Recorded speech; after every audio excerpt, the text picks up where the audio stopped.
জানেন আসলে বাংলাদেশে অনিয়ন্ত্রিতভাবে বাংলাদেশ চলছে।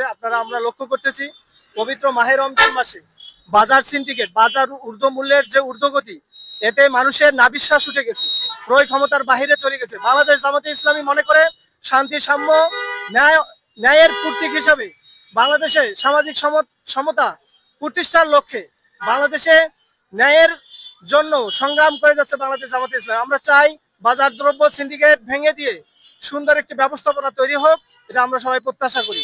বিশেষ করে বাংলাদেশে আমরা দেখি অশ্লীলতা, বেহাপনা, দিনের বেলা হোটেল রেস্তোরাঁ খোলা রাখা হয় সাধারণত। আমরা জানি মাহে রমজানের পবিত্রতা হলো যে দিনের বেলা হোটেল, রেস্তোরাঁ, সিনেমা হল, অশ্লীলতা, জুয়া, চাঁদাবাজি সবকিছু বন্ধ থাকবে, এটা আমরা সবাই প্রত্যাশা করি। বাংলাদেশের জামাতে ইসলামী এটাও প্রত্যাশা করে যে বাংলাদেশ থেকে অন্যায়, অশ্লীলতা, বেহাপনা দূরে যাক, এটা আমরা প্রত্যাশা করি।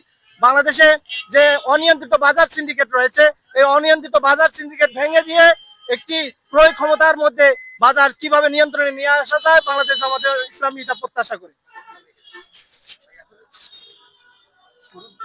বাংলাদেশে আসলে 90% মুসলিম দেশ।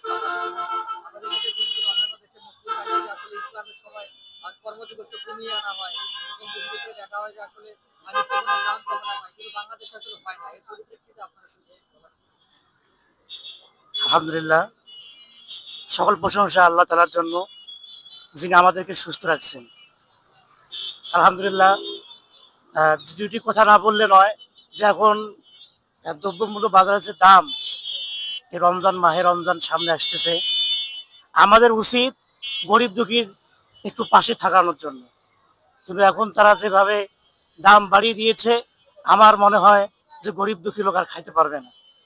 আমি দুটি কথা বলবো যে ভাই, আপনারা একটু পাশে তাদের দাঁড়ান, মেহরবানি করে আপনারা পাশে দাঁড়ান, গরিবদেরকে একটু আপনারা একটু সহযোগিতা করুন।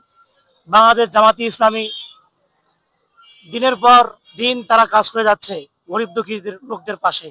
আপনারাও একটু আমাদের পাশে হেল্প করুন, আমাদের পাশে থাকুন, এই আশাবাদ রেখে আমি শেষ করতেছি।